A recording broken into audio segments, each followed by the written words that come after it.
Los Angeles is well known for some things. Well, okay, a lot of things. But it's also home to some of the weirdest, wildest, most exciting music stories in the world. And few people have lived that history like Danny Benair.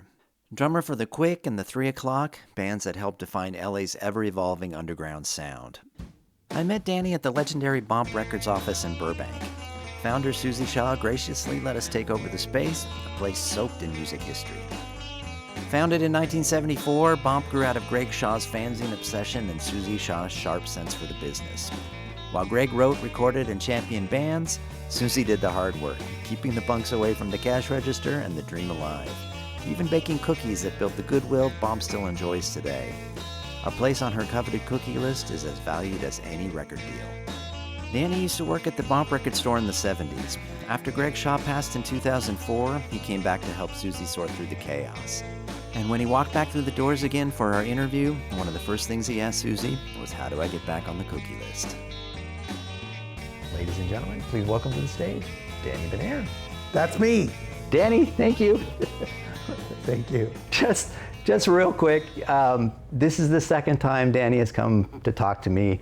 The first time, I don't know what I did to piss off the tech gods, but we met online and it was, it was just a shit show. Nothing worked. I came down to LA, we're in the Bomp offices, and Danny was gracious to come and meet me here. There you go. I heckled Iggy and the Stooges. You heckled them? Raw power. It's not my proudest moment, but I was a teenager and drunk, pouring ketchup on the floor. And I don't even know why I was enjoying the show. And I said, hey, Iggy, you suck. And without a beat going, he just said, your mama smells like a fish. So, you know, he won. And the very awesome Greg Shaw. And my band. It's funny, our first 2 records, we purposely made promo posters that were not the album covers. I think we wanted to be unique. Their time is now, well, I don't know. Being very the senior adult member of the band. Were you? Oh, yeah. They were the mere children. You were a veteran at that point. Oh my God, Yeah. But some good bands, for sure. I saw Hendrix. Did you really? I saw Hendrix 5 times. What? Yes. Oh my gosh. That's what kids do. That's what kids do that they don't do now. Well, I saw the LA version of this show, which was Jimi Hendrix, Vanilla Fudge, Soft Machine, and Heir Apparent at the Hollywood Bowl. I think it cost $5.50 to go. And it was Soft Machine from their first album with Kevin Ayers. That was pretty damn good. My mom, I only found out recently, my mom paid for my friend couldn't afford to go, and my mom bought him a ticket. Really? Yeah, that's kind of how my mom was, yeah. Just so great walking around. The history here Lovely is just Bomp records. unbelievable, yeah. Lots of stuff on the walls, man. And that's a door. Do you remember the first time you met Greg? I believe the first time I met Greg was when he worked at UA and at Phonograph Record. And he was really, he's one of those people that really, he let you come to his office and he gave me things, which, you know, not everybody that worked in the record business at that time was being so kind, but I remember he gave me like a blow-up ELO light bulb and some records and a few other things. And he was, even when he moved, you know, when he was just doing Bomp very early on, he had an enormous record collection, which anybody who knows. I remember he invited me into his office and they pulled aside some insanely great psychedelic singles, UK ones, that at this point nothing had been reissued. And it was just like alert, it was like just like we're in class right now. Professor Shaw is going to play you some records and you're going to soak this up and go like, how do I get these? And he was always great like that. And he had amazing records in the office, like the whole Tower record label. You know, every Pink Floyd American single with the picture sleeves. Phenomenal. I think every Decca Records UK single in numeric order. Just nuts, just nuts. I mean, incredible. And he knew about everything. He was just so well-rounded musically. He was a really interesting guy. Sadly parted way too early. I did work at Bomp. Yeah. There was a period where I worked at the record store solo, but I was there many times before I worked there because they had a lot of great. They were bringing in a lot of imports at that time. Yes, there was a period where I ran the store by myself, and again, Greg had a lot of records there. He had all these boxes of 45s behind the counter, and I would just start at the top of a box, and during the day I would play them when I wasn't busy, and then I would take a piece of paper and flip where I left off and then kind of go on. And boy, I heard a lot of things I'd never heard that I made notes of, because at that point, it's no Discogs, no eBay. This was just like, you're gonna stumble upon it somewhere, maybe. Michael McKean, the actor from Spinal Tap and many other things, came in all the time. And we certainly had, bands came in and things like that. But it was a lot of fun.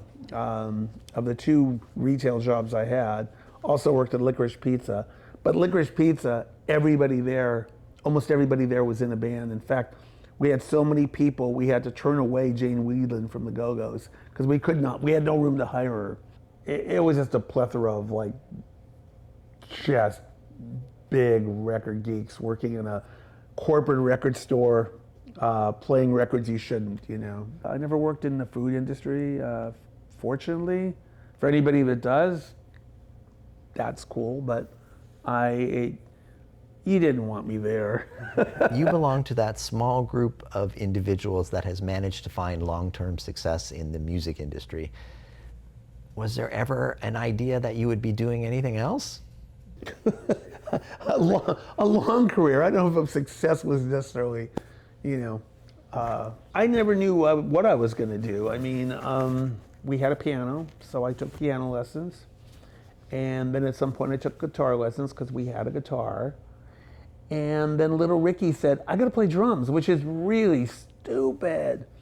So my father was out of the country, and my mom decided she would get me a drum set. So we called two numbers. One was a guy with a Gretsch drum set. Knowing now what I know, hell yeah. And the other was this Japanese Crown drum set. Gretsch doesn't answer, Crown does, so I get a red sparkle, horrible drum set with zero knowledge about drums. I knew that Gretsch was a name, but we were impatient, so I got it, and then my dad came back and was like, get rid of the drum set.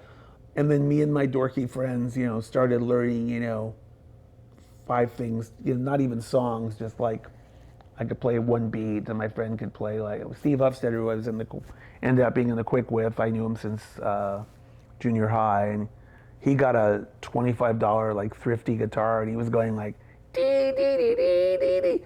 And I was going boom, bum, boom, boom, bum. And I have a tape of it, which is even scarier. Over a growingly long garage band period, kind of Welcome to the Dollhouse, I just ended up starting to play with a series of people. Steve definitely being at the beginning, and then we sort of we jammed with these guys from Santa Monica that were better looking and older and had really good equipment, and I jammed with them sometimes on my own. But they wanted to be Peter Green's Fleetwood Mac, which was awesome because I loved Peter Green's Fleetwood Mac, and so we would just jam. And at the time, we were just not their par. Somebody's always asked me, what was the first time you ever played live? And I would always say, I played with those guys in a garage in Santa Monica for trout and some beer. Okay. People were going fishing, they brought trout back, and there was going to be bottles of beer, cans of beer. I mean, I don't want no bottles. That was my story that I always had. And then about 10 years ago, one of the players, a friend of his, posted 25 photos from that day. So all of a sudden that day came to life, and it really looks dorky because I have my horrible Crown drum set, which looks appalling. They're like men. They got great haircuts. I have a shady haircut. They've got like Les Pauls. They got Fender Precisions. They've got Fender amps, and I've got my Crown drum set. But to see it in all its glory was it was a joy. You know, at some point, you know, Steve started getting more creative. He started becoming a better player, and when we would jam with them, we were a bit better. We had a friend named Steve Dole, who played bass. He was pretty good. But there was no commitment. It wasn't like, you know, we were in school. You know, it wasn't like we had any goals. I don't know, a year or so later, Steve and I decided to like, why don't we attempt to get serious? I think The Recycler, which was a newspaper, you know, go look for bicycle parts or something. We put an ad in, you know, I'm sure it was very, very direct on what we wanted.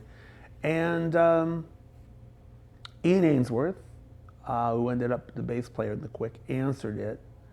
And as soon as he said his name was Ian Ainsworth, I have to say I was sort of in, because I was such an Anglophile. I was like, he's got an English name, this is great. Well, it turned out Ian was like so bright, amazing bass player, great taste in music, a really great guy. And the three of us kind of started what was going to eventually be the Quick. And then we sort of went through our Spinal Tap version of keyboard players. We wanted Billy Bizot, because Billy Bizot was sort of the wonder kid in high school. He was sort of adopted by young girls in the San Fernando Valley Hills because he didn't have a family. And he made amazing 4-track demos where he played everything. So he was really cool. And he had an amazing voice, but we couldn't afford to buy him a keyboard. So he sang on our first demo before we had Danny Wilde. Leonard of the Dickies actually played piano on it because Leonard was a prog rock musician. He was not meant to be the lead singer of the Dickies. It's kind of fascinating that that's been his career because he was really damn good at that. Not that he's not amazing as the frontman of the Dickies. So we went through that, and we went through a bad singer, made a bad demo, and then we'd seen Danny Wilde. He had a band called, was it called Kicks? Like KYX, I think. I might be wrong here. Play at our high school. And Carlos, who was a drummer, ending up as a drummer in the Dickies, had a black light over his head. And Bob Davis, who became Chuck Wagon, the bass player in the Dickies, was the bass player. And Danny Wilde was David Bowie and Nick Ronson. And we kind of remembered that. So I think Steve approached him like, you want to be a singer in our band? And I think at the time, like, you know, Danny didn't have anything really going. So he said, yeah.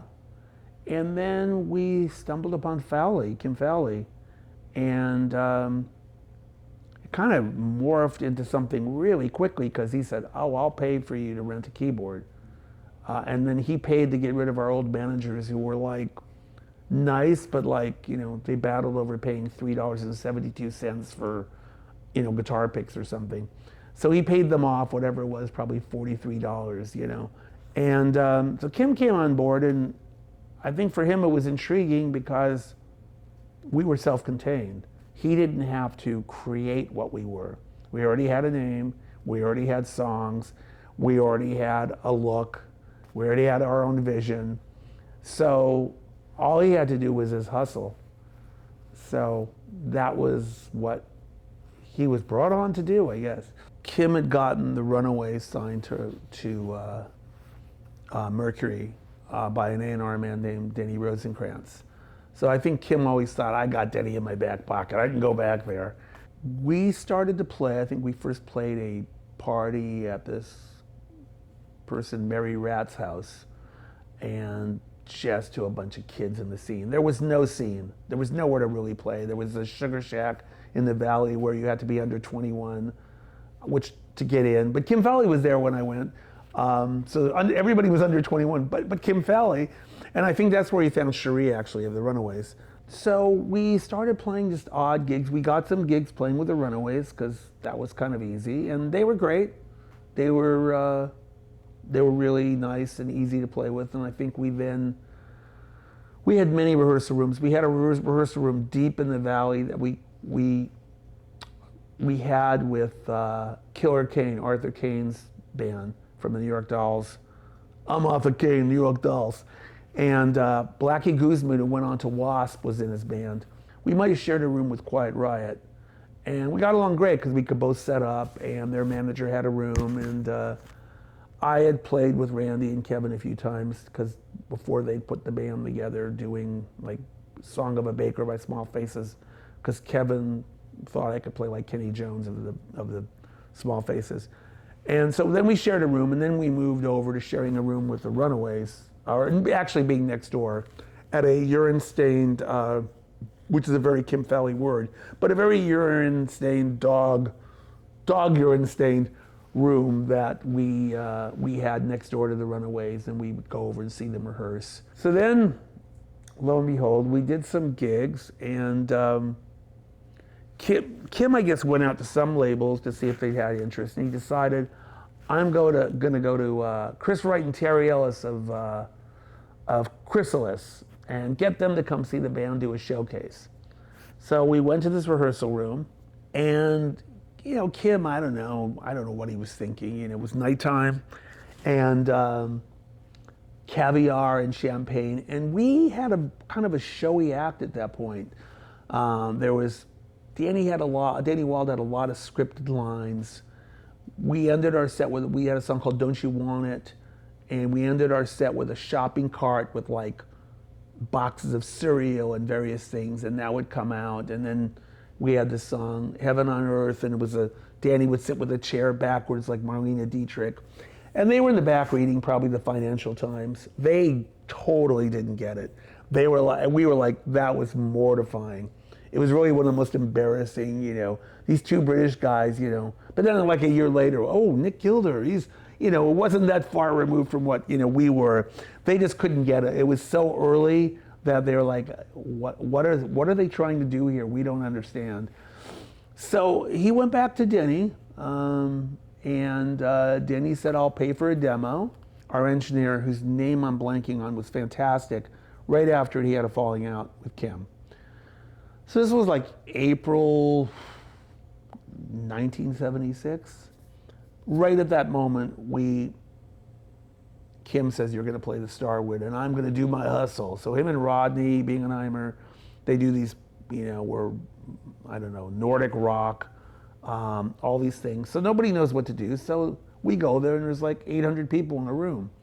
And like, they knew not, except for the 6 kids that had seen or heard about our gigs that are up front. They're like, we love you. Everybody else in the room is just looking pretty and have no idea. But then all of a sudden, they started to like us. There's no LA punk scene. And we rehearsed every day. We were seriously a very committed garage band. We had like big amps, and we played loud, and the audience liked it. We got at it on 3 more nights, and we played 2 and then got at it 3 more nights. And right around the same time, we cut our demo. We couldn't do certain songs.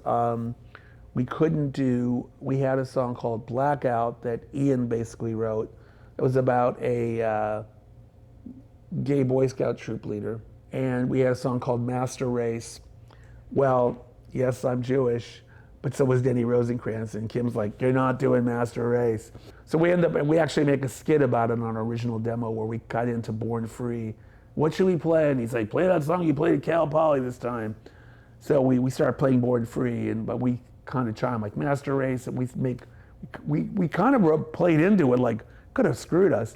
We did a cover of Ragdoll by the Four Seasons where Steve had changed the lyrics.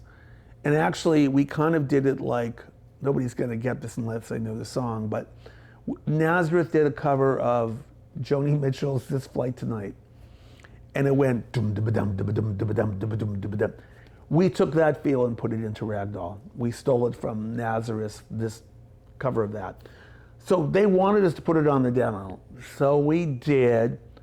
Not only we put it on a demo, they made us put it on the record.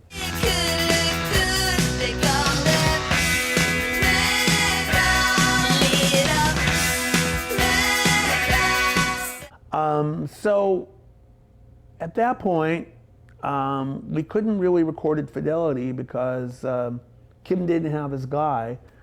So we were pretty into Sparks, which shock. And I reached out to James Lowe, who sadly just passed. I met him a couple years ago, and he was great. I only found out from Earl Mankey in the last couple of years this part of the story. He produced Sparks, Woofer, and Tweeter's Clothing, and he thought it was going to be massive. And when it failed, he quit the music business. So I called him. He lived, I think, in San Bernardino or something, totally pleasant, not in the music business. So I think Kim had heard and we had heard that Earl Mankey, ex-guitarist from Sparks, he works at the Beach Boys studio. So somehow we found out, we booked the studio for a month. We had it full time. And we could do anything in there except use anything except touch Brian Wilson's Mellotron, which I'm going to tell you right now, I touched it. And it was an insane experience. I used most of Dennis Wilson's kit, except my snare and cymbals, but his drum set, they didn't have to move it. It was already there. And in fact, Dennis came in one morning. He was recording Pacific Ocean Blue at like 3 in the morning. He was like, dudes, you know, I'm coming in my studio in the middle of the night to record. Totally night, totally surfer-like, but very funny. And Earl was great to work with. He was like your cool older brother. You know, he was in his 20s, you know, late 20s, but, you know, he still had the same Sparks hairdo, his shag, and, you know, was a man of wisdom and could make lots of crazy things happen. He was just a whiz in the studio. Then we recorded Rag Doll. Kim had Bob Crew come out because we changed the lyrics from such a pretty face should be dressed in lace to Steve changed it to such a pretty face should be taught its place. Bob Crew loved it. Carl Wilson walked in and Carl went, the harmonies are great. So we're just like, yes, Beach Boy approved harmonies. The thing about Mondo Deco is, you know, clearly there's some, you hear some influence from Sparks, but there's a lot going on that album. There's pop, there's punk, there's glam. I mean, what were you listening to at the time? Well, right. I mean, Mondo Deco has a lot more influence than just Sparks. I mean, you can hear a lot of Queen. You can hear a lot of, you know, Bowie-isms. You can hear a lot of original stuff. I mean, our song Anybody, Sparks would have never done that. It was very raw and us being more like the Stones than anybody, and it was done live. When you were a little child, your parents threw you from above and they let you. We had a lot of influences. Yes, Sparks does come out, and I think as Steve said, well, just imagine if we'd been influenced by Led Zeppelin, how big we would have been. But you know, it really was kind of that moment we were sort of there, and we were sort of leaving that road, and kind of really, shortly after the record, we sort of move on from what that sound is. We have kind of this whole middle period with no record deal, where there's probably 20 songs Steve wrote that never get recorded that we play live that are quite different. They're very original, and they kind of move on to the next step. Yeah, so I mean, the influences were all there. Plus, I was a record collector, and after every rehearsal, or many rehearsals, when we were at my parents' house, come in the bedroom, and I would, you know, grab a record and, you know, you got to hear this, or you got to hear that, and I don't know. The very early version when we played, we covered a lot of weird songs before we ever were near a record deal. You know, songs that we never would have ever performed, but like, you know, I'm talking way before Danny Wilde, but like Days of Broken Arrows by Idle Race and Land of the Few by Love Sculpture. I mean, these just really kind of obscure, cool, you know, late 60s psych songs. But we got that out of our system. So usually what we covered was weird in the sense that it wasn't that weird. Like, we did Stop in the Name of Love, but we did it more like really aggressive, you know. I mean, like, you know, so it wasn't done with any sort of feel of Motown. It was like bam, bam, you know. We would cover that and play it live, and it was like, what, you know. So yeah, we weren't doing like necessarily like, oh, they're pulling out this. I mean, us doing Somewhere Over the Rainbow, again, it was more like I don't know, it's closer to like, I think we were trying to be more like Bowie doing Starman or something. I mean, but us doing it. And Danny Wilde was an amazing frontman. He was a combination of James Cagney and David Bowie. He took no nonsense from anybody. It was his stage. Don't even think about getting up there. And he also had that Bowie vibe. And I mean, that period in time, that's who he was. I mean, he's a big Brian Eno fan. And yeah, he was, you know, Steve really pushed him. Would do songs and keep raising like a half a key. He wanted the biggest range he could get. And Danny was all for it. Danny could do it. And Danny, tremendous. It was tremendous voice. And he was really, really funny as a frontman.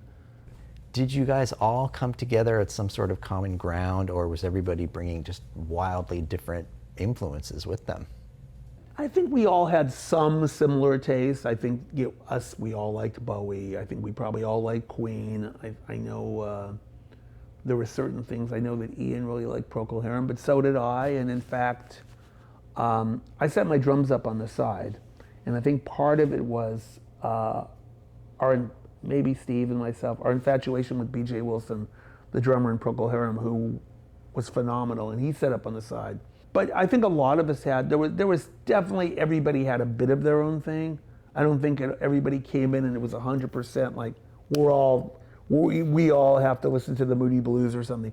No, I think everybody had bits and pieces, but I think in the middle of it, there was a lot of commonality, and that's probably worked. It wasn't like someone was listening to something that was so ridiculous. In fact, I mean, in rehearsal, we would parody stuff. We would do like bad rock bands, you know, like purposely. Like, I think we had a song called Good Woman that was like, you know, purposely just like, we're just gonna be like a bad rock band. And we would just play this in rehearsal because we saw the humor in it. And there was a big sense of humor in the band. Sometimes came out, sometimes didn't. But we had props. I mean, during Anybody, it's kind of hard to say now, but we would get a girl and put a paper bag on her head, and it was that whole thing, you know, you'll sleep with anybody kind of thing. But, you know, this is 1976. What do you want? We did dumb things like that. But, and I know during No No Girl, a lot of times we bring a girl out of the audience and have her play chopsticks. Have her start the song, sometimes better than Billy.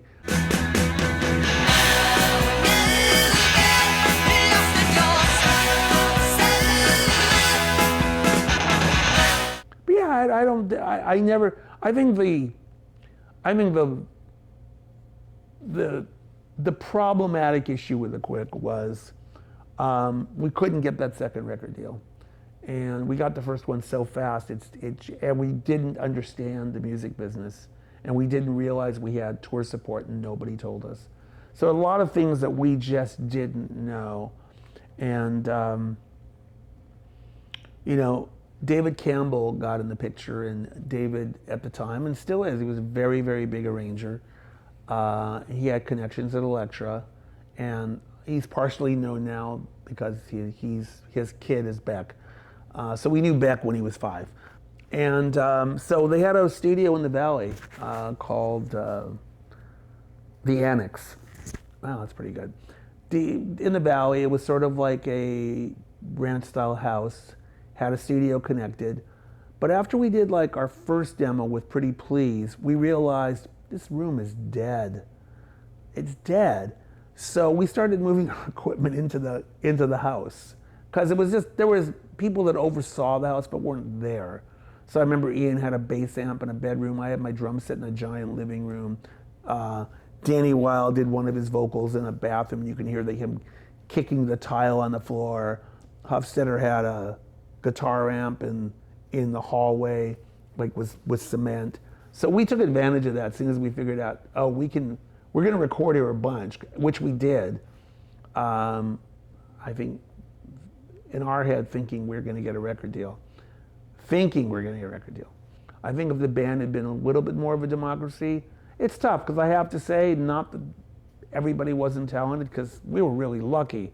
3 other people could sing, they could write songs. They wrote songs for the Dickies because they found an outlet there. Steve was the best songwriter at that time, that without a doubt. I mean, it's not that they brought in some songs. I mean, we did a song of Danny's called Cindy's in the River a little bit. It's kind of like Brian Eno. We did a song of Billy's called, I think, Lifeline. Ian had Blackout, which Steve wrote a little bit of, but it's really Ian's song. And then Ian had another one, which I'm blanking on, which we did a little later on. But there wasn't really an avenue. Steve was writing at a rapid pace. So, you know, he wasn't really opening up like this is a democracy. And as an adult, he looks back and he goes, yeah, I should have been more open to that, because the players all held their own. There wasn't like, well, you know, Ian's not capable on bass. Ian was amazing on bass, you know. So that's just like your kids. You learn, you break up over a phone call and you don't even meet in a room, and it's dumb, and you know, it's kind of the way it is. Everybody in that band went on to do great things. Everybody did things, yeah. I mean, there's certainly. Well, I mean, yeah. I mean, everybody, you know. I mean, obviously Danny, you know, co-wrote the Friends theme and had a solo career, and all power to him. I mean, it's very, very different than liking Brian Eno or being in the Quick. But that's, you know, we all mature and change. I'm probably closer to still liking that stuff than probably anybody else in the band. But maybe I'm just the weird person in the band. Steve Hofstetter is still an unbelievably great guitar player. Yeah, so everybody, I mean, Billy wrote Queens of Noise for the Runaways.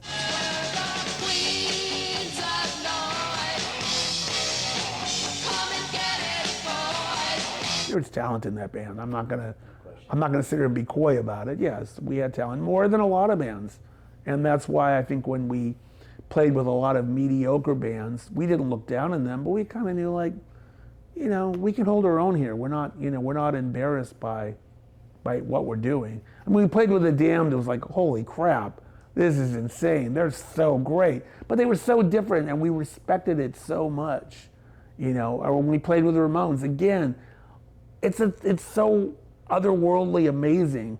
Nothing we could ever be, but they could never be the Quick. You know, but there were a lot of mediocre punk bands as well that we'd be on a bill with that, like, you know, come on, kids, learn to tune a guitar, learn to play. They weren't that great, but there were the amazing ones. There were bands like the Weirdos who were extraordinary. You know, I mean, so there was a lot of great stuff that came out of that. But, you know, we weren't a punk band, except for Pretty Please, which kind of is a punk song. I mean, it's kind of neat meets I Can Hear the Grass Grow by The Move or something, which Steve hates when I say that, but it's true.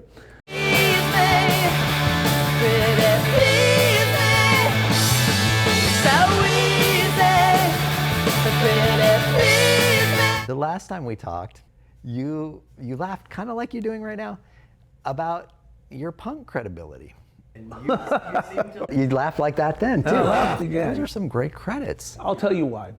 Everybody in LA that was in any way in the punk scene really wants to claim that. It's a badge of courage kind of thing. I don't care. You know, it's one of those things like, yes, I played on a Weirdos record that I love, and I love the band, and I was grateful that I was able to get them set up with Earl, and I think we made a fantastic record. And yes, I sing on Amoeba by the Adolescents. I am on those things. But I would never think of I mean, LA so wants to be punk rock. They so want to have that badge.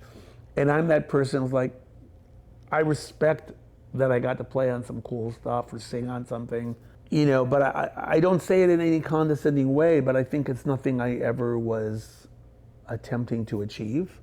So I don't look at it and go like, that's important to me in that manner. So yeah, I did play, I'm in some punk rock stuff, yeah. Lo and behold, I live to tell about it. After the Quick broke up, what were you doing? I went to England. I immediately, probably within 2 weeks I went to England. I was devastated because it was like the love of my life. And I took some copies of Pretty Please and played it some A&R men, and the response was great. And you know, in modern day, Steve said, that's what we should have done. Should have had you fly over, get a UK record deal instead of sitting here pathetically trying to get, you know, Elektra, please love us. I went over and I tried to get involved with some bands. I met Alex Ferguson, who was in ATV. We ended up doing a session that I only heard in the last year for the first time. There were this husband and wife named Fred and Judy Vermorel that were sort of Sex Pistols adjacent. They wrote a book about them, and they were doing this project. And they hired Alex and myself, and I think a friend of his, to go to Wessex Studio where the Pistols and the Clash recorded. And they paid me, and they got a Rogers drum kit, and they took us to lunch, and we cut a track for this project with a girl, I think named Susan. And I only heard it this year. And it's just very funny to hear that. And I would go to Alex's squat and kind of play around on some ideas with him. Maybe we do something. And I met some different musicians. I ended up meeting Ian North from Milk and Cookies, who I knew. And I went to his studio, and he wanted me to be in his band. And that's what he wanted. He really did. And I liked him a lot. He was really nice, and he had a deal with Jet Records, owned by Don Arden. And when I came home, I got a telegram. For you people who don't know what it is, look it up on Google. And it said that the label, aka Don, didn't want to pay for another visa. But again, my stupid youth, I didn't look up as a visa $500. Could I have gotten my parents to give it to me? Could I have gone over? No, I know in the long run, I see the outcome of Ian North's Jet Records career. There's a tour or two there and a record or two, but that wouldn't have led me to stardom. That would it have meant that maybe I stayed in England? I don't know, maybe, probably not. You know, I mean, when I went over, I wasn't living high in hog. I mean, I was, you know, putting milk on the windowsill and then pouring my grape nuts in the morning in there, so, you know, I had something to eat. But you know, yes, I did meet some players, and I think ultimately, I would really have loved to just have a change of scenery and be over there and be in something. But doing this session and meeting some players, I did meet other people as well, and seeing a lot of great shows.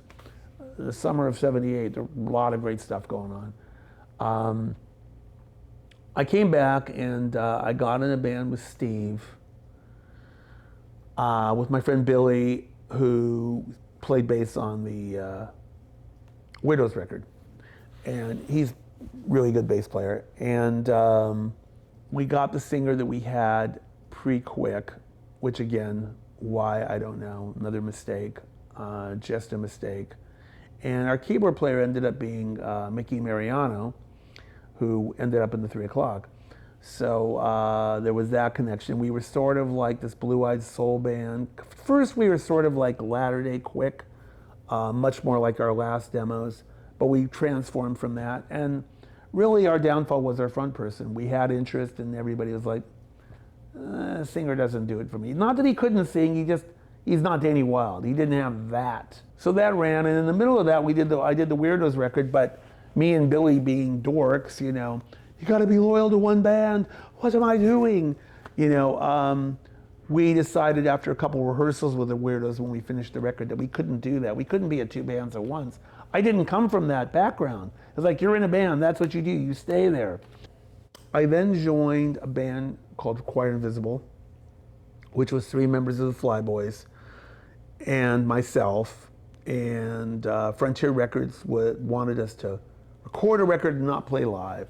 And they were very, very into Makeup and Brideshead Revisited. I liked Brideshead Revisited too, but they were a unit, and I was the outsider. It was a fun record to make. I got a lot of freedom. I got to play a lot more like Budgie than, you know, I don't know, Ringo Starr. So experimental-wise, it was kind of fun. We played our first gig. We sold out the Whisky because, of course, we had the hoopla. And we ended up doing a tour of the U.S., which was the worst thing I've ever done in terms of being in a band. We rented a motorhome. The light panel on the board up front went out when we hit the California desert. Basically, there were very few gigs. We had like $5 per diem per day. We got to like the East Coast, and we were waiting to figure out what we were going to do when we were in New Jersey. I was literally for 2 days going to a pizza place, buying a pizza, a couple slices of pizza and a Diet Coke, and then going back at the end of the day, because that's the money I had, 2 pieces of pizza and a Diet Coke. And then eventually we figured out it was just this gap, and we just decided we need to head home. So we went to a supermarket and loaded up to move to Beverly. And I remember like driving through Alabama or some crazy state. And it was like 7:30 in the morning, and I had a peanut butter and banana sandwich and a tab, and I'm driving and it's like shaking, going 85, gotta get home. I'm surprised we weren't in jail, because we had a lot of run-ins with, people, because how we looked. That Brian said revisited thing doesn't play well in Texas. I'm sorry, I do not get that guy with the white hair looking like George Washington. What is he doing? And I remember getting to the California border, and I had a penny. I had a penny in my pocket. I called my parents, reversed the charges.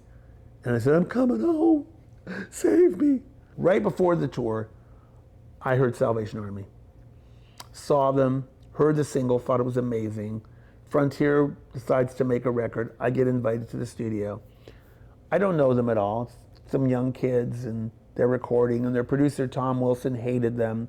He'd produced Choir Invisible. He thought the drumming was terrible. He said, you're gonna need to go out there. I was like, hell no. But I met them, and I heard a couple songs like She Turns to Flowers. This is great. Well, she's the reason everything's gone too far. She needs the flowers and she is no more. And came back. We played on June 4th, 1982 at the Whisky with Dream Syndicate opening. I meet my future wife that night. I'm out of the band like a couple days later. I mean, I knew it was coming. I mean, I'm not made for this band. I wasn't made for these times. And then Salvation Army decided to change drummers. And they called me from a party, and I remember talking to them. And they're like, yeah, can we come, we'll play at your house or something? So I went, set up at my parents' house. I knew a fair amount of their material, the old stuff. I mean, I kind of knew it. And then at the end of the rehearsal, Michael was like, so, this was like, probably like late June. So like 3 weeks later, so July 23rd, we have a gig. And I want to make an EP in the fall, which would be Baroque Hoedown. So I guess the audition was really the first rehearsal. So we started rehearsing, and I convinced them. Louis was against it. I said we should get a keyboard player because they used one on the record. And Louis was like, let's wait 6 months. And I said, if we wait 6 months, at 6 months we won't have a keyboard player. It took a while to convince Mickey. So the first gig we play. Well, first of all, right away they say you should handle our business because you know more. So I'm handling the band's business, which I don't want to be doing, telling people what they can't do. So the first gig we played, they had strobe lights. They didn't know I have epilepsy. Now, knock on wood, I haven't had a seizure in decades. But they didn't know. So after the gig, I'm like, you got to get rid of the strobe light. So we started playing, and I don't know how many. I remember, Mickey was in a top 40 band and paid a lot of money. With Lynn Carey, who did all the vocals in Beyond the Valley of the Dolls. He was in this top 40 band with someone who was very kitschy to him because he was very into Russ Meyer and all that. So I remember we played at Club Lingerie, and it was time to go on, and we're set up, and Mickey was in the band, but he had a top 40 gig. So we start with She Turns to Flowers, and I know we're like, bam, bam, bam, bam. We're starting the song, I see Mickey running from the back, tucking his shirt in his pants because he changed out of his, top 40 tuxedo. So the first few gigs were like, we played probably, I don't know, we might have played 8 or 9 gigs as a 3-piece. And we were still Salvation Army at that point though we had been told to change the name pretty early on, one of the first gigs I played with them. Did you guys have trouble getting gigs? I think you're starting to butt up against the time where other music starts happening on the Strip too, right? We had no trouble getting gigs, but we had no idea what it meant. Our early trips to San Francisco, spearheaded by me, were like, we're gonna get an Econo van, no seats in the back. We're gonna go up in the afternoon, we're gonna drive up, we're gonna play the gig, like at On Broadway, which I know we played, and you'd get whatever it was, $500, and we're driving back, and we're going to be back in the San Fernando Valley at 4:30 in the morning, because nobody at first was offering us somewhere to lay our head. We wanted to come back with money, you know, just to drive to San Francisco to play a gig and lose money. There was no up in that. What's the upside of this? We did that a few times, and then we started making a bit more money. We started getting offered, you know, a little bit more. And I remember one of those early gigs where we had no idea what it meant. And, but the pay was pretty good. And it might even have been like, oh, you're gonna get a cut of the door or something, I don't know.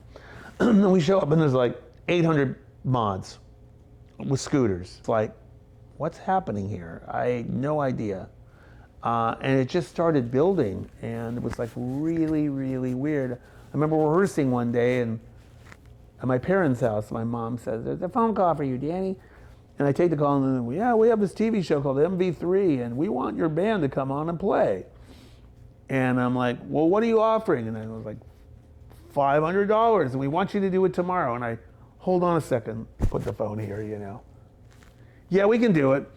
And I remember I went in and told the band's like, what? And, you know, they were excited. And I remember the show aired pretty quickly.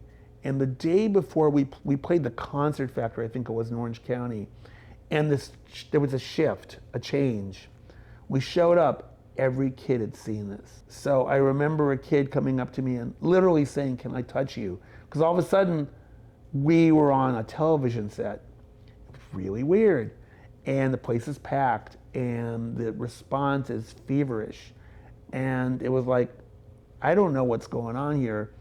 I mean, it was right after Baroque Hoedown, and it was like, this is just weird, you know, the thing just started to build. So there was all that, you know, so it's just started like, we had our own scene with a group of people that we played with, and some ancillary people would be on the bill as well, but, you know, we were playing a lot of gigs with the obvious people, like, you know, Bangs and Rain Parade, Dream Syndicate, Long Riders, you know, those sort.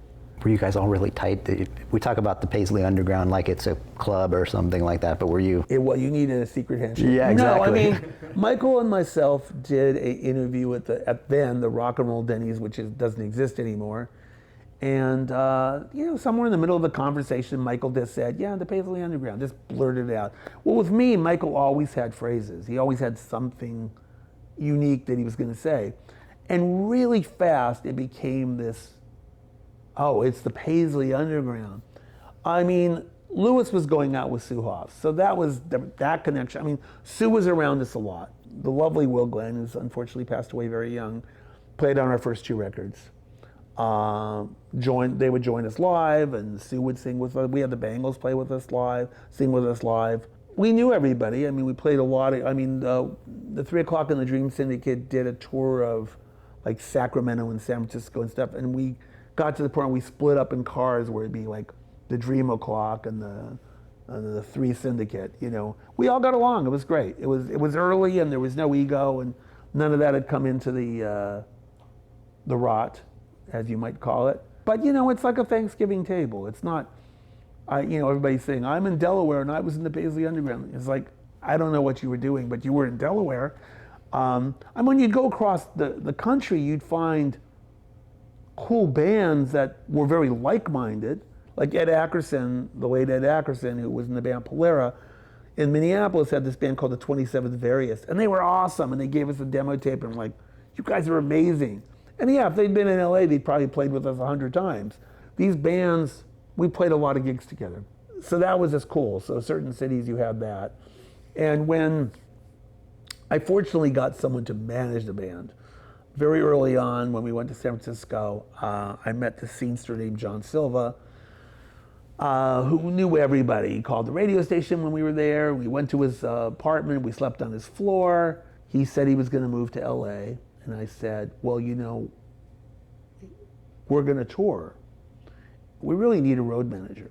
We played a gig at the Roxy, and the roadie came up to me and said, you got to check your drum set. And a lawyer was talking to me at the top of the Roxy stairs. And in my head, light bulb went off. It was like, you can't do this anymore. I want to know about the business, but I can't be doing the business. My drum set, that's right now, that is more important to me. But the lawyer talking to me, that's important to me. So John said, yeah, I'm coming down. So he road managed our first tour, and he was so radio savvy. Every single city we would do a radio interview. So we were making inroads that a lot of bands were not thinking about because they didn't realize, you're in this city, the program director's talking to his friend in another city. Who'd you add this week? Oh, we added the 3 o'clock and they came in. So all of a sudden, we started getting that kind of, in certain cities, that kind of buzz. But also it was funny going to radio stations where you'd pull the record out and they'd say like, these are a bunch of homos playing fairy music or whatever. And we would say it on the air, and we'd figure it out.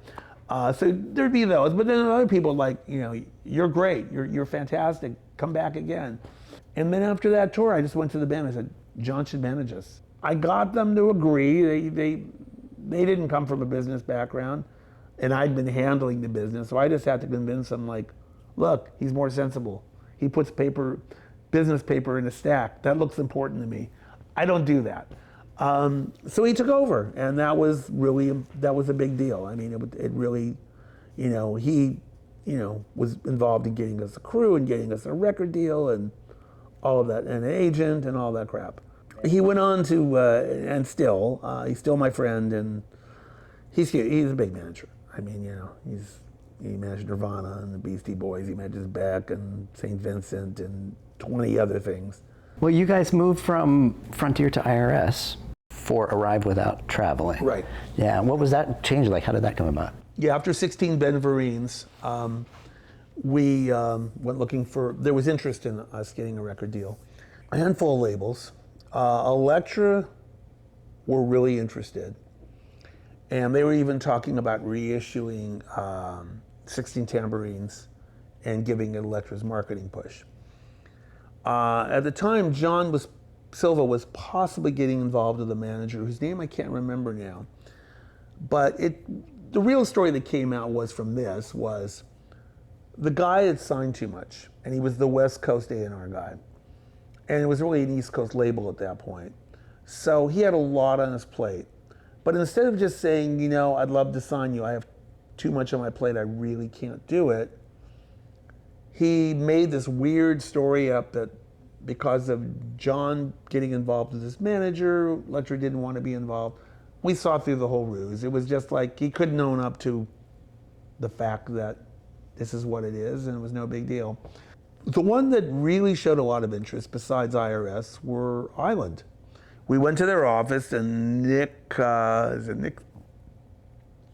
South, I think, he ended up, I think, signing both the Long Riders and Rain Parade. We came in the room, and Island had this really amazing office. It was huge with all this great stuff on the wall, and they had 45s in the corner that were all Pink Island 60s. And he sat down and he said, we're sitting there, so what will it take to sign you boys? And we're like, what, give us a Pink Island label and we're in. And on the spot, he seemed like, yeah, let's do this. And then he seemed to just fluff off of it. And I never really got to the bottom of that. That's a question for John Silva, which I'll ask him at some point. But he was a lot of these were just like hovering. We didn't know what Sire felt. Jay Boberg at I.R.S. really wanted to sign the band. And it got to the point where we reached a point where we're like, we need to start making a new record. And we'd already written songs, and we kind of already wanted to do something, and we knew we weren't going to stay with Frontier. We finally made the decision, let's do a deal with I.R.S. It was just they were here, and even if Island was right here, they weren't giving us the notion that it was going to happen. So even though we'd met with Elektra and Island and Sire had seen us, and I don't know if there were any other players, there might have been somebody else, they were obviously like, we want to sign you. And Jay was co-owner of the label, what more do you want? So we signed with I.R.S. They were the ones who wanted us. You kind of go where, you kind of go where someone likes you. So we went there, and as every time we tried to work with Earl Mankey after 16 Tambourines, we were turned down. Oh, you mean that guy in a house that records in his house? Yeah, but he produced Jet Fighter that made you want to sign. No, yeah, the guy in the house, we loved Earl. Earl was like our guy. But we couldn't go to him. It was just the way it was. So we were given a list, and I was pretty involved on that one. Mike Hedges was on the list, and he'd done Susie and the Banshees, and he'd done a lot of good records. But I mean, the Banshee stuff sounded great. Drums sounded great. I mean, you know, they had their own psychedelic thing going on in a very modern way. And he was good. He was, you know, he didn't have that Earl thing where musician, producer, engineer. But he was an engineer and he was a producer. Well, we meet him and he's like King Henry VIII, literally. He's like 6'6", giant red hair, red beard. He came to LA, did pre-production with us. He was nuts. But I.R.S. decided that it was going to be cheaper for us to fly to Germany in the studio where he likes to record, which was in this tiny little German town called Untertrubach, which was 30 minutes from Nuremberg. There was nothing there. There was like, you know, it was like Untertrubach, I think, is under the water. There were like trout that would come by every day and we'd feed them like fish or something. They'd come swimming by. Hey, how you doing? But it was just a little quaint village. It was built in, I don't know what it was. I don't know if it was a church or a, you know, ex-train station. It was something old. So in one part of it, they had living quarters. In the middle, they had like pool table, TV. Then they had a giant living room where we were fed twice a day, breakfast and dinner. So you'd come down to the bakery, the bread would be warm from the nearby bakery, and they'd make you whatever you want. And then lunch, you kind of just would go through their stuff and find something if you wanted to eat. And then dinner, they'd make you, you know, something elaborate. They had staff on. And then the next section over was the studio. A lot of mornings, Mike Hedges would grab a starting pistol and blow it to get us up. He's quite a character. The drum tracks came really fast, like 2.5 days. I mean, it was really fast. It was like, boom. So I was like pretty free pretty quickly. So we also had access to a VW van from like the 60s. So like depending on what was going on, if Mickey was doing keyboards, maybe a couple of us would hop in that, go to a little tiny town 5 miles away and have cappuccinos, you know, sitting outside with nobody there. But we always had Saturdays off because we'd have a day for to do something. So we'd go to Nuremberg. But I remember a band rehearsed across from the studio, and they found out we were an American band. So I remember Lewis and I went over and helped them finish a song.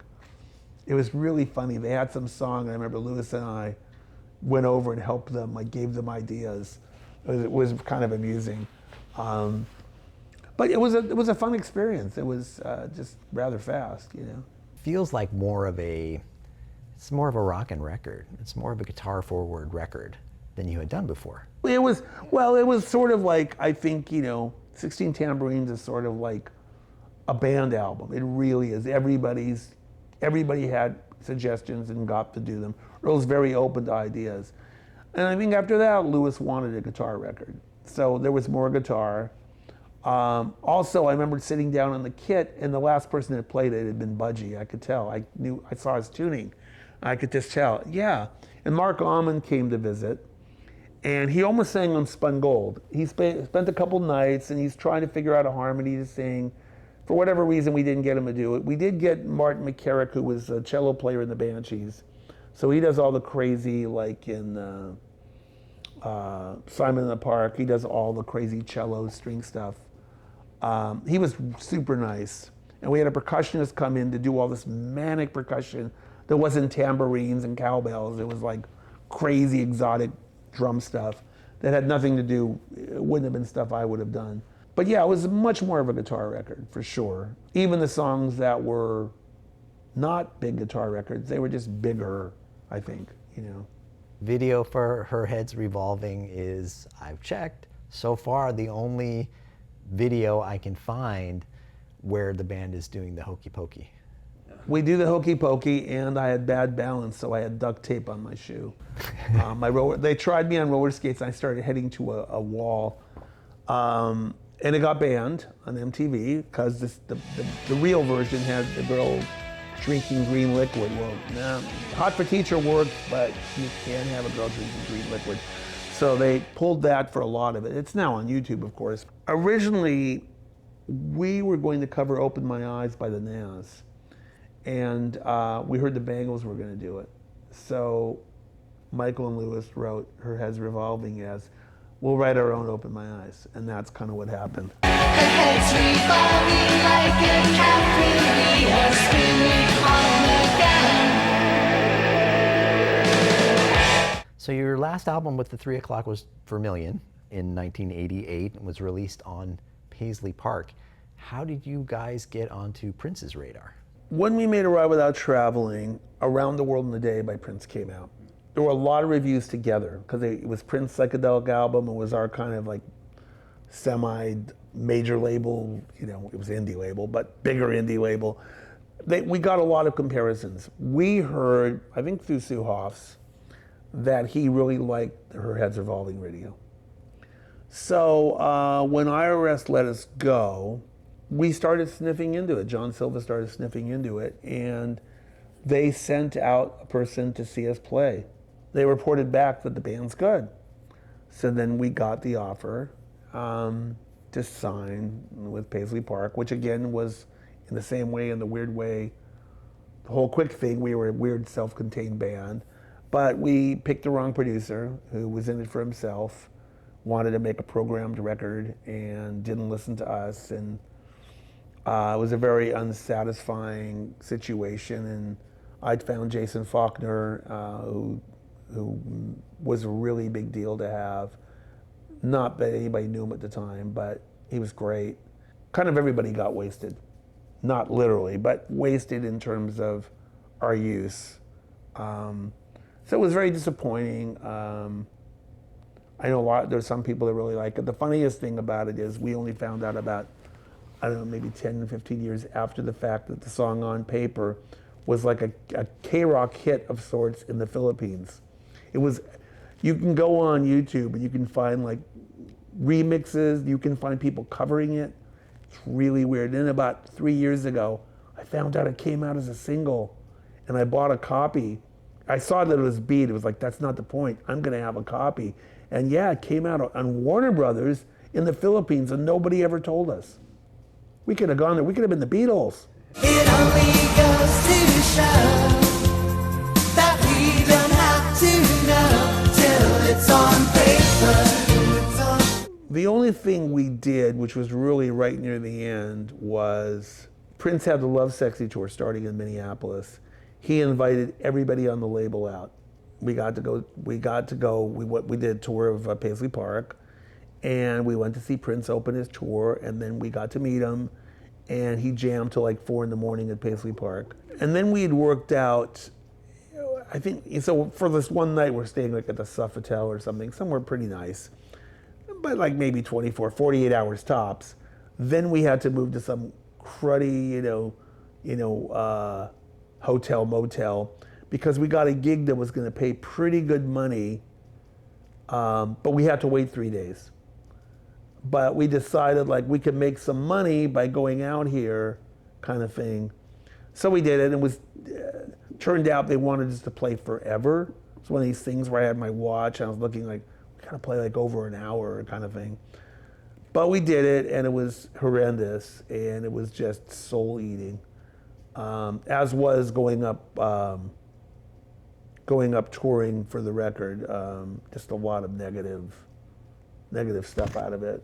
Prince had started getting into some trouble with Warner's. He started wanting to do certain things that they didn't care about anymore. So we were just a release on their schedule. We weren't like, we've got to please Prince. This isn't 2 years earlier or maybe like, we're really going to do stuff for Prince. So it's like, we'll put it out, a couple 12-inch remixes, a couple singles, but no US tour, no nothing, so it was really like as little as possible, but make it look like you're doing something. So what made you finally decide to call it quits with the 3 o'clock? Well, the tour was, the record was very displeasing, and we had a date, and John Silva will remember this because it's some ridiculous, like somewhere in the middle of California, ridiculous, I don't know, I could make up like, the Fresno Dairy Show, something really dumb, but it was gonna pay a lot of money. And we had this gig and it was like on a Saturday. And we were going to rehearse for it because it was the last gig technically on our books. We played the Roxy. This was there, and it meant a lot to me personally because my wife worked in retail at a department store, and or my girlfriend at the time, but now my wife. And I was in a stupid band, and this was going to pay our rent for a month. So I remember we're supposed to rehearse Monday. Michael says no. Tuesday, no. Get to Wednesday, no. And we get to Thursday, and I call him. I say, so what's going on here? And he basically said, I don't want to do it. I understood, but it really upset me. We didn't fight. I was just displeased because it was going to pay my rent for the month. So he blew out the gig. We had a long, probably 90-minute discussion, and kind of like he was just over it. He was really over it before the Vermilion. He only did Vermilion because a deal came his way. He didn't really want to make another 3 o'clock record. I think he'd already had a fork in him. You know, he's in his 20s and he's burned, and he's like, he doesn't want to do it anymore. And it was so dissatisfying. I think, you know, for a moment I thought like, well, maybe I start another band. But then I thought, I know this grind way too well. Garage, rehearse, form, play gigs, try to find interest. You know, it's like, no, I don't want to, you know, try to come up with like, what am I going to be now and what am I going to do? And I realized that in my best interest, it would be to not form another band. We just knocked it on the head. Bands spend too much time together, and majority of bands don't succeed. I don't look back. I mean, look, there's a lot of crappy days being in a band. I mean, nobody can say to you, yeah, I was in a band and that was all fun. No, it's not all fun. You know, you're traveling through Texas for like 14 hours to just get to a motel. There's nothing sexy about that. But you know, there's the gratifying parts, the stuff we recorded that we really loved, the gigs that, you know, go way beyond your imagination and how good they are. The few really crappy gigs where you're like, oh my God. There was a gig actually, it might even be before I.R.S, where we played up New England, and we went to Portland, Maine with the Prime Movers. And we get there and a guy wants to interview with us, and then we meet the guy and he's with his friend and they interview us. We find out the promoter didn't advertise at all. So there's 2 guys playing pool, the 2 guys who interviewed us. So I heckled ourselves. I got off and heckled ourselves. We heckled the Prime Movers heckled us. We played the 2 sets because the guy had to pay us. So we did the sets just to get paid. And I bought a nice shirt in that town, but it was the only gig on that part of the slew of dates that was just a screw up. The guy just didn't do anything, you know, so it was sort of just sad, you know. Do you have a favorite gig between the Quick and the 3 o'clock that really sticks out in your mind? Oh, there's crazy gigs. There's a gig, I mean, in the Quick we did a gig where we played a frat party at UCLA. And it was just, actually Jonathan Ferris, who's one of the 2 filmmakers that did Little Miss Sunshine, who produced the Jet Fighter video, he was at that gig. We took a swordfish that was on the wall off and started using it. And then we did a song, and we probably did it once or twice, called Born to Offend. And it was Born to Run and Sex Offender together. And Billy Bizot took charcoal and put it all over his face, and it was Springsteen doing the 2 songs. And we did this live, and I remember doing it there, and it was just utter chaos. But I always remember that gig being just ridiculously funny. The Quick played a lot of fun gigs. I mean, we got to open for a lot of good people. And we play, you know, some of our gigs were just fun. You know, I think on the 3 o'clock, one of the funnest, because we didn't know what we meant. We went to headline the Palace, which at the time held about 1,100 people. We had no idea what it meant. We didn't know we were going to do it. We didn't know if 500 people show up. This was like, you know, I think it probably is after Brooke, maybe maybe 16's out. I'm not sure the first time we played there. I think the first time we played there, we opened for somebody, which we had no expectations because it wasn't our problem. And I remember looking out, and then I think John told us, there's 1,500 people here. It's oversold by hundreds. And it opened up. We opened up the screen, and there's like screaming like Beatlemania, and girls are jumping on the stage, and it was insane. And it was just so much fun. I think at the end, I went to the mic. I said, "I've never had more fun in my life." It was just everything was just. They knew the words. It was just one of those things where that moment was just that. It was that particular moment when we kind of mattered in LA. And there was a craziness. And it was that moment where occasionally I would walk out and somebody, "You're in at 3 o'clock," which, now doesn't matter. But at the time it was like, there's something going on. There was something weird. We wouldn't play LA often because we get a lot of money, but we didn't want to overdo it. So we would strategically do like Orange County gig or, San Bernardino, where we could still get big crowds, but we would get money elsewhere. Or we'd start a tour and we play the Palace, and we go out, then we come back and we do the money gig, we play the Palace again. So, we worked all that out. So all those things were really fun, for sure. And then there's so many bad gigs. There's so many bad ways to be good. No, that's from a Small Faces song. I now declare this bridge open. There's plenty of fun gigs, and we toured with REM, and we had a lot of great gigs on that tour. Their crew were so nice to us. I remember in Detroit, the audience wanted us to play this song, and the REM's crew was like, "Get back out there." Because there was the only gig on the tour the Replacements played. And they were in the middle. They put lampshades on their head. They broke mics. And the REM's crew, they're never playing another gig. They're ruining all the equipment. They were angry. But I remember we were able to go out and do an encore, and the crew was like, "Do it." They were nice to us, so nice to us. And REM were so nice to us. So that was a lot of fun. But most of those nights, there were a lot of nights where it was really, really fun. There was only a couple where we got a little bit of an adverse, response. Those gigs with the Quick, do you have any of them on film? They sound hysterical. They really do. No, I wish I have a little bit of Super 8 film at the Whisky. We were much louder than most bands around us, considering. Except until we saw Cheap Trick at the Whisky, we're like, "Holy cow, this is awesome!" And they're damn loud, and they liked us, which was great. They, Bunny Carlos would tape us, and they came backstage to say hi. But the biggest mistake we probably made was Brian May and Roger Taylor, but especially Brian, came back at the Whisky and loved us and gave us his card. And we did nothing with it, nothing. And we told him, "Yeah, we're doing demos for Elektra." And he was like, "Well, I think they're going to sign a band out of Boston called the Cars." I guess he knew something. But we were so stupid, "Could we play gigs with you?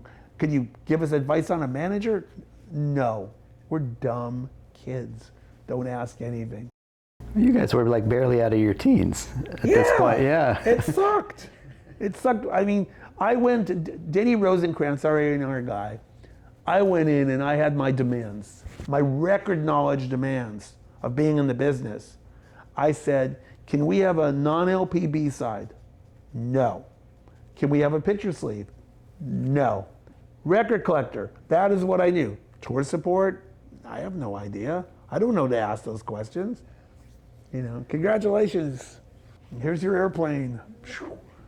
I think we were a pretty good live band. I mean, that I don't, I can stand up for. I think we were also very quick on our feet. We could improvise if something weird was happening. We had a gig where we opened for Van Halen before they had their deal at the Whisky. So it's half filled with dudes and half filled with Quick fans. And I have my BJ Wilson's drum set up on the side, and I think it's the second set. And Van Halen had nothing weird with Van Halen. They were fine. And all of a sudden I see some spit being flown, and I'm like, "What's going on here?" And then I see something and it lands on Steve's jacket. And I'm like, "That's it." Middle of a song, by the way. So I jumped over my drum set, threw my drumsticks, knocked the guy's drink over. He's running. Danny Wilde jumps off the stage. The band does not stop playing, so it's guitar, bass, keyboards, no vocals. They just riff. Next thing I hear, I start hearing boom, boom. I hear like a microphone hitting something. So we're all out there. My dad, 5'7", ex-Israeli underground, jumps into the fray. My dad's knuckles bloody. This guy is kicked out of the Whisky, never allowed back in. Danny's mic is dented. I get back on the stage. Anybody else have a problem? And the crowd's like, yeah, they're badass. I never touched the guy. I never even got near him. But Danny Wilde's beating him with a microphone, and my dad's hitting him with his fist. And I'm telling you, I saw my dad deck a guy once, and it was, whoa, one hit. I wouldn't have wanted to be that person. We didn't have the worst amount of heckling. Though, I should tell another story. Early on, we did a radio show that we didn't understand, again, the importance. We played a free gig at the Santa Monica Civic in the Quick with this Capitol Records band, The Stars. And we're on Mercury. So it's free. So it's 3,000 dudes, basically dudes. We come out, but it's one of our ridiculous scripted shows. Danny Wilde's, doing all his things. He's got the Marlene Dietrich chair with the light shining on it. We've got Don't You Want It with a shopping cart. First song, somebody gave me a tape, but first song, it sounds like, the Beatles are coming on. You just hear, like second song in, like the booing just starts, And about halfway through, like a Bubble Up or a 7-Up can was flying by my head. And we just plow through the set, and like, we go off like, that was horrible. And because it went so bad, it screwed up getting certain gigs, screwed up certain radio. And I went backstage, and I just started laughing. I took it completely, because I didn't know the implication, but I took it like, there's something genius about a free gig, and there's no reason you couldn't even be somewhat enjoying, it's free music. No, we made them hate us so damn much. We might as well have been like, bad comedian opening up for a rock band at, you're waiting for Van Halen to come on. They're like, yeah, I'm gonna tell a few jokes for 5 minutes. Get off the stage, you loser. It was so awful that it was almost brilliant, and I buy into failure in a big way. I think band failure is an important thing to accept. And I think a lot of bands, it ruined my life. I got divorced, blah, blah, blah. No, I look at it, there's something like your plane's on fire, it's going down, and like, it is. You know it, but you keep saying, no, the pilot knows, no, the pilot's a terrorist. No, it's gonna work out.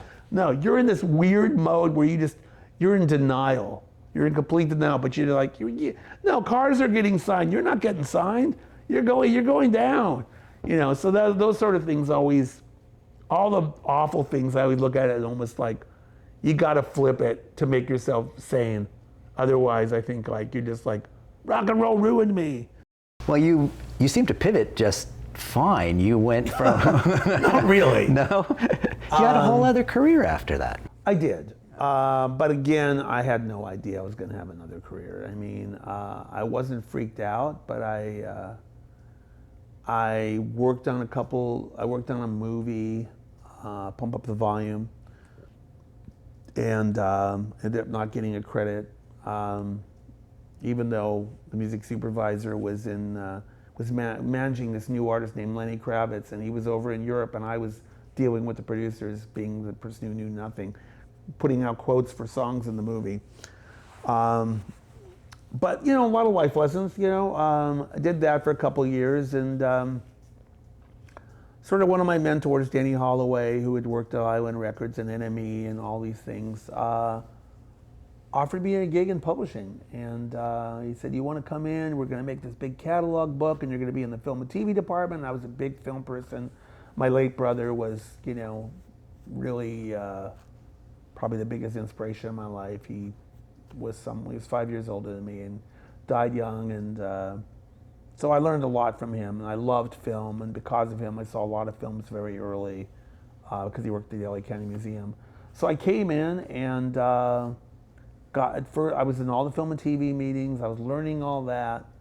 I was at the same time I was learning this extraordinary catalog, which was really fantastic, and we were like third biggest publishing company. And really quickly, the two people above me, both great, one left to go to Sony, and Danny was let go. And I somehow ended up running my department after like a really short period of time. They easily could have dumped me at that point, but they had faith because I guess I was doing okay. And so I ended up running the film and TV department for a major publishing company. And the unique part was I got to sign people, which was really sort of unheard of. You do film and TV, you don't also get to do creative. So I signed like Red Cross and Gigolo Ants and this British band, the Tindersticks, and a handful of others. And so it was a barrel of fun. I mean, I came up with the idea of doing these promo-only CDs. We got the Beastie Boys to do one, Inside and Way Out. It did so well that Capitol ended up issuing their version of it because it got so much attention. And you know, I got really fortunate. I had a couple really big home runs. I got Adam Schlesinger to write That Thing You Do for That Thing You Do, which got nominated for an Oscar. I also got the Gigolo Ants to write a song, Little Wild One, that ended up being done in the pizza parlor scene. Got the Cardigans to write Love Fool with the music supervisor, which those were really big deals at the time. And but it was just timing. It was just good luck. And there were things I understood. Now I don't even understand a lot of it. Now it's like, what? Huh? What do you want to do? But you know, the simple facts are easier. Finding the right songwriter. I mean, with That Thing You Do, Deb Anderson, the music supervisor, really, she's a great person, and she really gave me great insight of what they wanted the song to be, what they wanted, especially like the hi-hat, everything. And I remember getting the song, and everybody kept coming in the office, going like, "What are you playing?" And like, "Can you play it again?" And then I remember sending it to them, and right away the response was, "This is really good." And really quickly they started asking about, "Do you think we could get the actual tapes?" So it started to like spiral really fast. And I was kind of shocked, because we had a few, Gigolo Ants wrote one, That Thing You Do, but they wrote it like in a minor key, so it was more like, I don't know, it was more like a zombie song. I think World Party did one. We had a bunch, but I knew like Adam's, I didn't know it would make it, but I knew Adam had turned in the best song. And the Gigolo Ants song was just perfect. They kind of, Dave from the band kind of had a bit of it already. I think he had the chorus with the bam, down, down, like kind of Beatles 65 kind of thing going on. So yeah, I mean, we won on the ones we turned in, which, you know, I mean, that's the biggest victory right there. And I had no idea what the hell I was doing for a lot of it, but I got really fortunate and kind of learned on the job, and survived until, you know, Universal cut us off at the knees, and then I was showed the door. You have great instincts. I mean, I'm probably going to get my timing wrong here, but when That Thing You Do came out, was Fountains of Wayne even a thing? They're not a band. Yeah. No, he's okay. still, he's only in, I don't think he's, I think he's just still in Ivy at that point. Okay, but you knew. Well, he was really musical. I mean, he just had this music sensibility about him. And Holly, who signed Ivy, had a really good taste, and she always championed him, and that was always in the back of my head. It's just, you just have to go with your gut. And I mean, look, sometimes you get lucky, sometimes it's like, sometimes you're spot on with your thought. I think all of that, publishing, being on the job, learning about catalogs, learning how to use them, finding dead copyrights that have never been used and getting them in movies, that's fun. I mean, I remember we got a song in this, I think it was called Celtic Pride, this Disney film. I found this song called Meet the Bongo Man. Obscure 45 from like 1960, ridiculous. It's really a ridiculous song, and it was like the end title, I think, or maybe it was like somewhere used in the movie. A lot of money got paid for it. Well, the guy who wrote it had passed. His son earned the money. His father wrote one big song, The Wayward Wind. And he was used to like X amount of dollars a year. And he was like, so he called me, he's like, what's going on here? And I said, well, I got the song your dad wrote, Meet the Bongo Man, in this movie. So it's not gonna be like $8,000 this year. And I was like, no, it's gonna be different. And he's like, oh, you know, like I think he probably spent the last 10 years of his life. I make about $8,000 this year. I make about $8,000 this year. And all of a sudden, Meet the Bongo Man would come into his life. But those were the fun things. That was the other side of it that was so great, being able just to dig in catalogs and finding songs that people absolutely did not know. I love that. And that's when you started your own company. I started my own company about a year and a half later. I came up with the idea that, you know, what about, you know, representing independent labels for film, TV, and advertising. And I decided to go to England and meet with a bunch of record labels and see what they would think. So I remember I met with like Domino and Jeepster and Rough Trade and Beggars and Fat Cat and I don't know. And every UK label was like, yeah, we had a song in a film last year. But it meant nothing to them. It was not on their wavelength at all. So, you know, I was like, well, there's something here, I think. So I went back and started it, and I had all the contacts.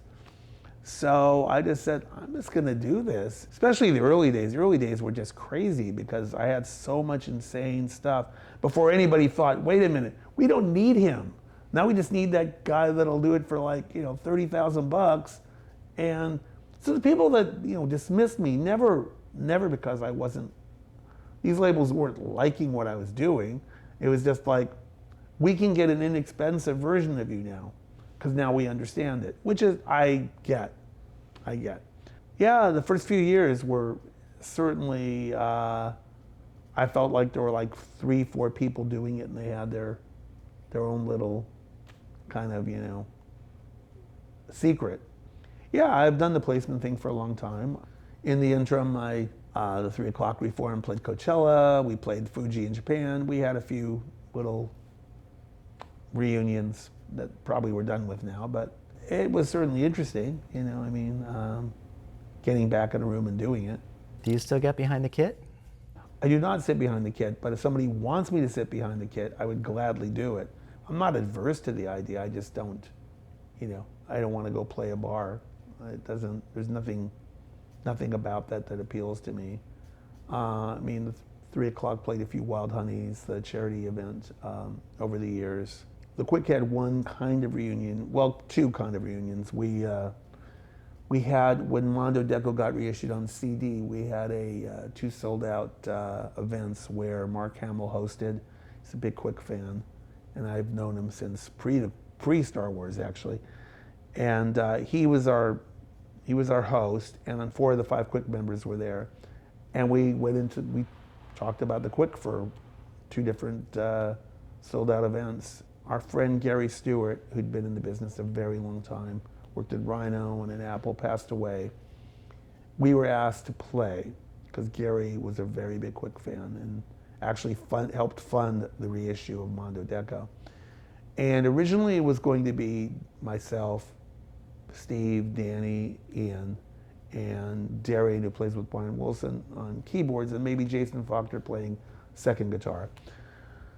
They moved the week. Danny was in Rembrandt's rehearsals, couldn't get out of it. Ian was in. He was totally in. We had an Airbnb for him. He got pneumonia, couldn't get on an airplane. So we ended up getting Jeff from Red Cross to sing It Won't Be Long. And then we did You Yeah You and Some Over the Rainbow with Jason singing. And so we did like a kind of like, we opened with Exodus, an instrumental, because we used to do an instrumental of Exodus going into It Won't Be Long. And for like 24, 48 hours, I was in a band with like really good people. I mean, wow, I was like, I think we could get these people a record deal. Do you still like to go out and see live music? Yes, I was going to see Lifeguard Kai Slater, who's also got his own band called Sharpins. They were going to play, and Kai's band, they're on Matador, and one of them got COVID. So I was going to go to that, and I think I'd mentioned Billy Tibbles to you, who I really like. I saw him perform like about a month and a half ago. Would you call what is happening in LA right now, is there any sort of scene, or is it, I mean, compared to what you've been a part of? Well, I mean, there was I don't know, about a year or so ago, there was Billy and there's band the Uni Boys. The drummer plays with Lemon Twigs, and some of the guys play with Billy, and this band Tchotchke, who were produced and they date Lemon Twigs. They're sometimes in LA, sometimes in New York. This little scene seemed like it was kind of percolating, this little pop thing. And there's more of that, but I felt that was growing, but now I'm not so sure. You know, it seemed like for a moment I was like, oh, something's gonna happen from this, but now I don't know. Can we do some lightning round questions? Oh, Jesus. First record you ever bought with your own money? Probably Meet the Beatles. Probably. Not 100% sure. Best band in LA besides the Quick at the time that you think should have been huge but weren't? I have to pass, I don't know. Best live band you ever bought a ticket to go see? Oh, geez, there's a lot, you know. Mott the Hoople, Bowie and the Spiders from Mars, last gig. I jumped in the pit in England. I'm at the last gig. I have Super 8 film. Yeah, I mean, The Who when they were smashing equipment, the original band in like '68. I mean, Jimi Hendrix Experience. I mean, the Kinks at the Whisky. I mean, there's a lot. Peter Green's Fleetwood Mac, who I saw many times. Holy crap. They're my favorite. Yeah. I mean, the Three Guitar Assault. First time I saw it, I was like, brought tears to my eyes. Yeah, I mean, you know, and then lots of things. I mean, I've seen Supergrass many times. Love them. Blur. There's so many. I mean, there's so many periods in time where I can just blank out. I mean, well, what about that, Danny? You love? There's tons. There's hundreds. If you had to join one modern band today as their drummer, who would it be? I probably wouldn't, because I'm probably not good enough. But there was a time where I probably could have. I do like this artist out of Chicago called Heathers, but I think his brother's the drummer. But he's really good. He's got a record coming, and I've heard it, and I think it's really good. Dirtiest club you ever played in LA? Dirtiest club? Dirtiest club. Give me a second here. Dirtiest club. Oh my God. Trying to think. The Whisky was not that dirty. Starwood. I'm trying to think about the toilet. Probably not that terrible. Man, I don't know. I don't know if we have the worst, stinkiest bathrooms, you know. They probably all got at least a D+, you know. That's just amazing. I mean, the things that you have seen in LA over the, you know, your whole life, I guess, right? Yeah. You know, the weirdest part is, and I always, you know, people say, well, you saw this, but it's like up until a certain point, it's kind of dartboard luck, because the Free Press was sort of the paper. So your options were, you saw it and you're like, how am I going to get there? Is it my brother, my mom, friend? What are we doing? Or does my brother going and I convince him to take me, which, you know, I loved my brother, but, you know, he didn't want to take me to a lot of shows. So he did take me to some. He took me to Altamont. Come on, what more do you want? You were at the Altamont show? Oh, I'm at the Altamont show. Really? Oh, wait, I have photos. I have Charlie Watts' drumsticks from Altamont. What? I end up on stage. Oh my God, okay. In the Rolling Stone issue of Altamont, there's a photo of my brother. Black and white photo of my brother in there, which is way fucking cool. What do you think of the state of the music industry today? Oh, state of the music industry today. Well, it's an animal that's not really where I am at. I mean, look, I stream, I have Spotify, I just think making a living in a band or just as a separate artist, whatever, you know, it takes a lot to get on the road. I mean, you go on the road and you're some small artist and you play to 10 people and you know, hi, you're in Tulsa, and it's like, that can kill a band quick. You know, I don't know, you know, you have to sort of build something. I think it's a lot harder. I mean, I think you have to have some luck, you know, something goes your way, You know, you have some TikTok video that blows up, or, you know, someone's a fan of the band that wants to show you how much they like you. They put you on the road, or they mention you, or you're friends with them, or you get a song in a movie or a TV show and it's the right, you know, all of a sudden it gets you a lot of attention. All of those things, I think, really, you know, but I think it's much harder, without a doubt. I think the lifting is so different now. Not just about getting in a band and putting out a record. Who knows? Who cares? You know, you see, you put out a record, big deal. Who hasn't put out a record? You know, It's easier to put out music. oh, anybody now. can put out Yeah. a record. Anybody can put out a record, but what does it mean? Why does somebody need to carry it? Oh, it's on blue vinyl. Who cares? You know, I mean, why should someone carry it? Are you played on the radio? What is radio? Where you stream? What is all of it? It becomes like this bizarre circle of like what makes it matter, you know? And I don't, believe me, I don't say it with any glee. I say that puzzle, if you figure that out, that's amazing. And, you know, look, there are not going to be many people even close to the size of a Taylor Swift, and I respect that. But even if you're a tenth of that, it's pretty substantial. And you look, you're playing the Wiltern to 3,000 people, right on. You're playing some smelly club to 8 people, that's hard, you know. And I feel bad for people that play like to zombie spattering of humans, or zombies, for that matter. You have to be willing to bleed, and I mean, I don't feel that I didn't sleep on a ton of floors. I didn't eat out of 7-Eleven. I feel sort of like I was a little luckier than that. Though the 2 pizza slices a day was not great. But for the most part, I feel like even at our whatever band I was in at its worst, it was a touch above that. And it didn't mean I was successful either. But, you know, I think it is really hard to man this world of music right now. So where can people follow you? On the 405. I'm on Instagram as Danny Benair. Wow, that's crazy. I'm on pretty much every Threads, Twitter, whatever that is, Blue Sky, Facebook, as Danny Benair. I'm on all those. Nice. I just want to take a quick shout out to Susie Shaw and Patrick Boissel for letting us use the space here at Bomp. If you dig what we're doing here, please like, subscribe, follow Pop Rocks Radio on all the usual suspects, Instagram, TikTok, YouTube, wherever you waste your time online. Danny, thank you so much. You're very welcome. I appreciate it, May man. the force be with you. And also with you. All right, thanks for joining us. Till next time.